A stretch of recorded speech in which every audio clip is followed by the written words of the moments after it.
Hello everyone, good morning. स्वागत है आप सभी का ऑनलाइन स्टडी में। आज है संडे और आप सभी को पता है कि हर संडे को मॉर्निंग में हम लोग वीकली करंट अफेयर्स को देखते हैं। तो इस वीडियो में बात करने वाले हैं 4 अक्टूबर से लेकर के 10 अक्टूबर तक के जो भी मोस्ट इंपॉर्टेंट क्वेश्चंस बनी हैं वो सभी के सभी कवर करेंगे। तो चलिए बिना टाइम को वेस्ट किए वीडियो को शुरू करते हैं।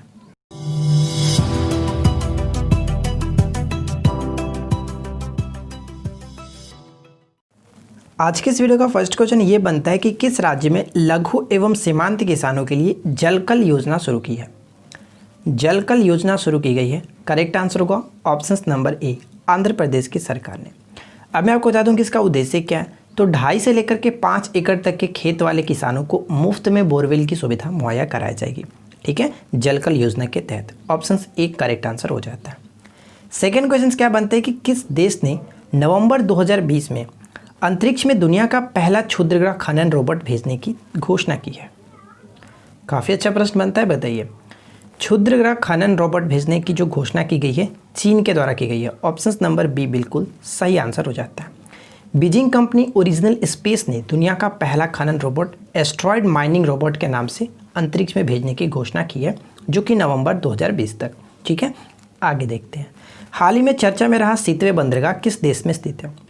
मोस्ट इंपॉर्टेंट क्वेश्चन होगा, आप इसको वीवीआई मान करके चलेंगे। सितवे बंदरगाह किस देश में स्थित है। तो सितवे बंदरगाह जो है वो म्यांमार में स्थित होगा। Option number C, option B बिल्कुल करेक्ट आंसर होगा। अब मैं आपको बता दूं कि ये चर्चा में क्यों था।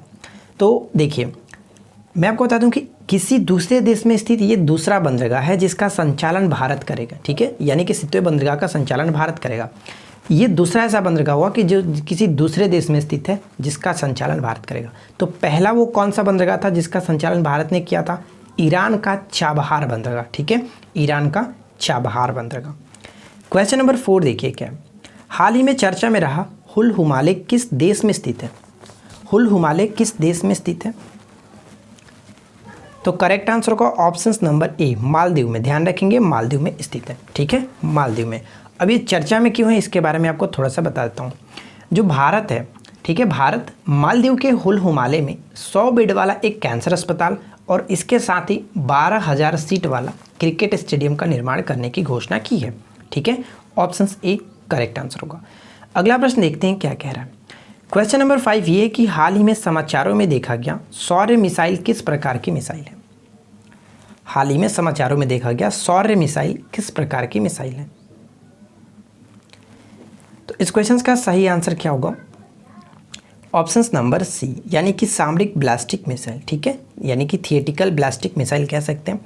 डीआरडीओ द्वारा ये 700 से 1900 किलोमीटर की रेंज में विकसित की जाने वाली एक हाइपरसोनिक सतह से सतह पर चलने वाली एक सामरिक जो कि मिसाइल कह सकते हैं, ब्लास्टिक मिसाइल कह सकते हैं। ठीक है, ध्यान रखेंगे।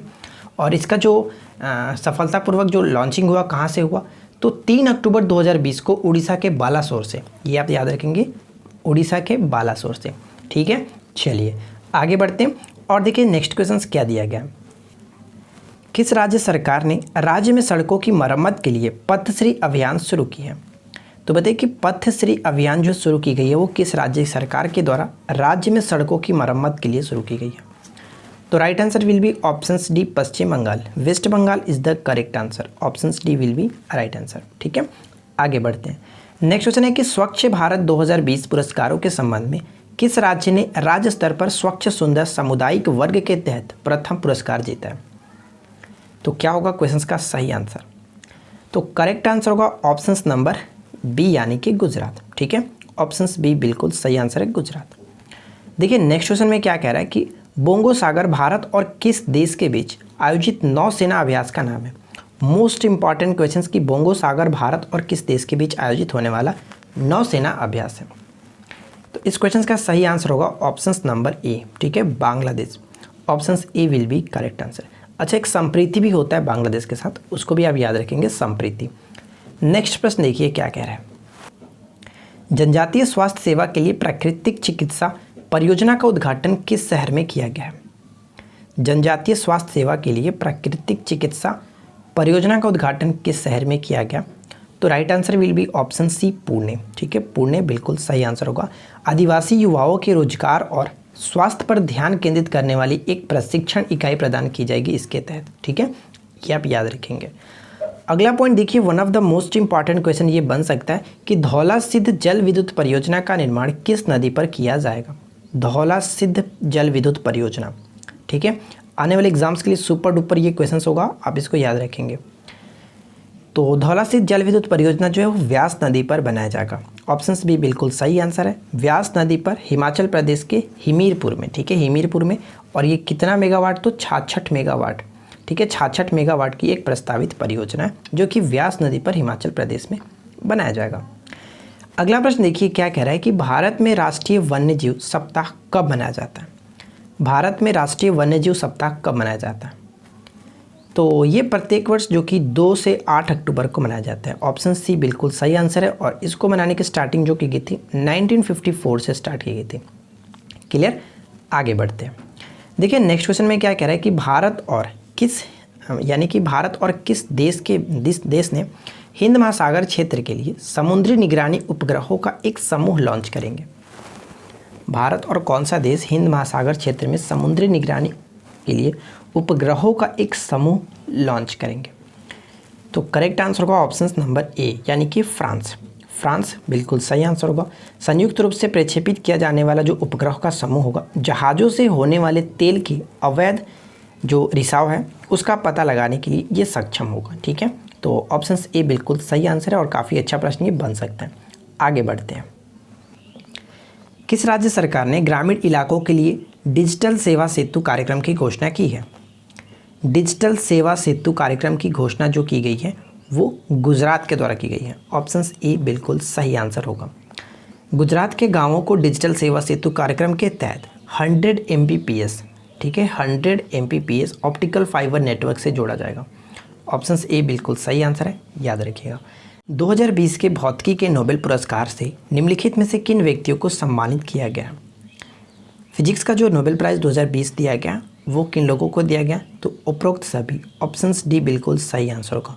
रोजर पेनरोज, राइनहार्ड गेंजेल, और यहाँ पे आंद्रे गेज नहीं होना चाहिए था, एंड्रिया घेज होना चाहिए था, ठीक है। ऑप्शन नंबर यहाँ पे डी बिल्कुल सही आंसर होगा, याद रखेंगे। किस राज्य की मशहूर मिर्च डल्ले खुर्सिनी को GI टैग दिया गया। डल्ले खुर्सिनी जो है वो किस राज्य की काफ़ी फेमस मिर्च है। तो सही आंसर होगा ऑप्शन नंबर बी, यानी कि सिक्किम, ठीक है। सिक्किम की ये काफ़ी फेमस मिर्च है जो कि दुनिया की सबसे तीखी मिर्च मानी जाती है। इस पॉइंट्स को आप याद रखिएगा। आगे बढ़ते हैं।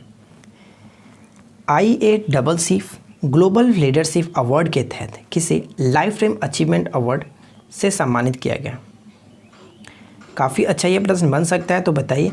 राइट आंसर होगा ऑप्शन नंबर बी, यानी कि रतन टाटा को, ठीक है। मैं आपको बता दूं कि भारतीय बिजनेसमैन रतन टाटा जो है भारत और USA के बिजनेस में रिलेशनशिप में अपनी अच्छी भूमिका निभाने के लिए, महत्वपूर्ण भूमिका निभाने के लिए इनको इस पुरस्कार से सम्मानित किया गया, लाइफ टाइम अचीवमेंट अवार्ड से, ठीक है। ऑप्शन नंबर बी बिल्कुल सही आंसर हो जाता है। आगे बढ़ते हैं और नेक्स्ट प्रश्न देखिए। हाल ही में भारत और किस देश के बीच साइबर सुरक्षा के क्षेत्र में सहयोग को लेकर किस समझौते पर हस्ताक्षर की गई है। तो साइबर सुरक्षा के क्षेत्र में भारत और जापान के साथ हाल ही में समझौता हुआ है। ऑप्शन ए बिल्कुल सही आंसर हो जाता है। नेक्स्ट है, हाल ही में किस देश ने हाइपरसोनिक क्रूज मिसाइल जिरकॉन का सफल परीक्षण किया है। तो इस क्वेश्चन का राइट आंसर होगा ऑप्शन नंबर डी, ठीक है, रूस। Option D will be correct answer. और ये बैरेंट सागर में किया गया है इसका सफल परीक्षण। और साथ ही साथ मैं आपको बता दूं कि यह मिसाइल ध्वनि की तुलना में 8 गुना ज़्यादा स्पीड के साथ 450 किलोमीटर की दूरी तय की है, ठीक है। आगे देखते हैं। नेक्स्ट प्रश्न कह रहा है कि किस देश के क्रिकेटर जो कि नजीब तारकई का सड़क दुर्घटना में निधन हो गया। तो बताइए कि नजीब तारकई जो थे वो किस देश के क्रिकेटर थे जिनका सड़क दुर्घटना में निधन हो गया। तो करेक्ट आंसर होगा ऑप्शन ए, अफगानिस्तान, ठीक है। Option A will be correct answer. Next प्रश्न में क्या बनता है कि वर्ष 2020 का केमिस्ट्री नोबेल पुरस्कार किसे दिया गया। रसायन शास्त्र का नोबेल पुरस्कार जो है 2020 का किसे दिया गया। तो ऑप्शन नंबर सी यहाँ पे करेक्ट आंसर होगा, इमैनुअल चार्पियर और जेनिफर ए डोडना। ऑप्शन नंबर यहाँ पे सी बिल्कुल सही आंसर है, ए और बी दोनों को, ठीक है, ध्यान रखेंगे। आगे बढ़ते हैं और देखिए अगला प्रश्न क्या कह रहा है। भारतीय तटरक्षक बल ने किस नाम से तमिलनाडु के चेन्नई के कुट्टीपल्ली बंदरगाह में देश की 7वीं अपतटीय गश्ती पोत का अनावरण किया। तो तो गस्ती पोत का जलावरण किया गया है उसका नाम क्या है, किस नाम से? तो राइट आंसर होगा ऑप्शन ए विग्रह के नाम से, ठीक है। Option A will be correct answer. Next प्रश्न देखिए क्या कह रहा है। अगला प्रश्न ये है, हाल ही में किस राज्य के मुख्यमंत्री ने किसान रथ मोबाइल ऐप को लॉन्च किया? हाल ही में किस राज्य के मुख्यमंत्री ने किसान रथ मोबाइल एप्लीकेशन लॉन्च किया है? तो right answer will be option D Assam. Assam के जो मुख्यमंत्री हैं सर्बानंद सोनोवाल ने एक कार्यक्रम में क्रेता विक्रेता नेटवर्क को बढ़ावा देकर के कृषि उत्पादों को समय पर बिक्री की सुविधा करने के लिए किसान रथ मोबाइल एप्लीकेशन को लॉन्च किया। Option D will be correct answer. Next प्रश्न कह रहा है कि विश्व डाक दिवस किस दिन मनाया जाता है? विश्व डाक दिवस प्रत्येक वर्ष किस दिन मनाया जाता है? और ये कई बार पेपर में पूछा जाता है। विश्व डाक दिवस प्रत्येक वर्ष 9 अक्टूबर को मनाया जाता है। ऑप्शन नंबर ए बिल्कुल सही आंसर है। वर्ष 2020 का साहित्य नोबेल पुरस्कार किसे दिया गया? लिटरेचर के क्षेत्र में नोबेल प्राइज़ 2020 जो है वो किसे दिया गया? हम लोगों ने फिजिक्स को भी देख लिया, केमिस्ट्री को भी देख लिया, और यहाँ पे सबसे ज़्यादा पूछा जाने वाला जो कि लिटरेचर के क्षेत्र में होता है, तो करेक्ट आंसर होगा लुइस ग्यूक। Option C will be correct answer, Louise ग्यूक। उड़ीसा राज्य के किस कवि को वर्ष 2020 के सारला पुरस्कार से सम्मानित किया गया? तो बताइए कि वर्ष 2020 का सारला पुरस्कार उड़ीसा की सरकार के द्वारा किसे दिया गया? तो करेक्ट आंसर का option number B Nityanand Nayak को। ऑप्शन बी बिल्कुल सही आंसर है। अब हम बात करते हैं कि इनकी जो कविता थी किस प्रकाशित कविता के लिए इनको दिया गया? तो स्टेबेलाकू नित्यभा इसके लिए दिया गया। एक बार फिर से बताता हूँ, स्टेबेलाकू नितिभा के लिए इनको दिया गया, ठीक है। चलिए आगे देखते हैं। और नेक्स्ट प्रश्न देखिए क्या है, किस राज्य के पूर्व राज्यपाल और सीबीआई के पूर्व निर्देशक अश्विनी कुमार का निधन हुआ है? अश्विनी कुमार जो थे वो किस राज्य के पूर्व राज्यपाल भी रह चुके थे और साथ ही साथ सीबीआई के पूर्व निर्देशक भी रह चुके थे? तो करेक्ट आंसर होगा ऑप्शन नंबर ए नागालैंड, ठीक है। Option A will be correct answer. अगला प्रश्न में क्या कह रहा है कि नोबेल पुरस्कार विजेता मारियो मोलिना का निधन हुआ, वह एक प्रसिद्ध क्या थे? मारियो मोलिना का हाल ही में निधन हो गया, वह एक प्रसिद्ध क्या थे और ये नोबेल पुरस्कार विजेता थे?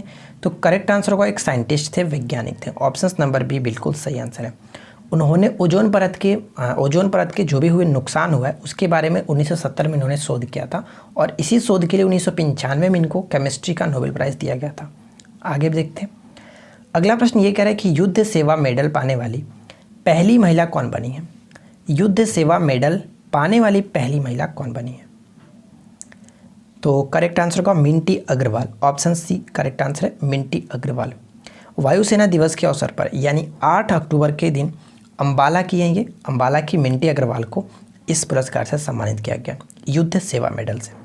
यह पुरस्कार बालाकोट एयर स्ट्राइक में अभिनंदन के साथ इन्होंने F-16 विमान को गिराने में काफ़ी अहम भूमिका निभाई थी, इस वजह से दिया गया। हाल ही में एयरफोर्स डे जो मनाया गया था 8 अक्टूबर को, तो कौन सी वर्षगांठ मनाई गई थी? 88वीं वर्षगांठ मनाई गई थी, याद रखेंगे 88वां वर्षगांठ, ठीक है।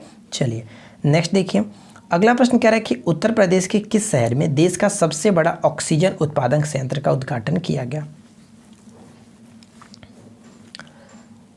तो सबसे बड़ा ऑक्सीजन उत्पादक संयंत्र का उद्घाटन जो कि गाजियाबाद में किया गया। ऑप्शन नंबर डी बिल्कुल करेक्ट आंसर होगा। अगला प्रश्न देखिए क्या कह रहा है कि विश्व कपास दिवस के अवसर पर भारत सरकार द्वारा भारतीय कपास को एक ब्रांड नाम दिया गया, उस उत्पाद का ब्रांड नाम क्या है? तो ब्रांड नाम दिया गया, तो उस ब्रांड का नाम क्या रखा गया? कस्तूरी कपास। Option A will be correct answer, ठीक है। ऑप्शन ए बिल्कुल सही आंसर हो जाता है। तो उम्मीद करता हूँ कि आप लोगों को आज की वीडियो ज़रूर अच्छी लगी होगी, और इस वीडियो में जितने भी क्वेश्चन मैंने आपके साथ बताया है वो काफ़ी चुनिंदा प्रश्न है, तो आप इनको अच्छे से याद रखें। अगर आपको वीडियो पसंद आई हो तो वीडियो को लाइक करें, अपने दोस्तों के साथ शेयर करें। इसका PDF आपको टेलीग्राम ग्रुप पर प्रोवाइड करा दिया जाएगा। तो हम मिलते हैं आपके साथ नेक्स्ट वीडियो में किसी नए टॉपिक के साथ। Thanks for watching, keep learning, have a good day.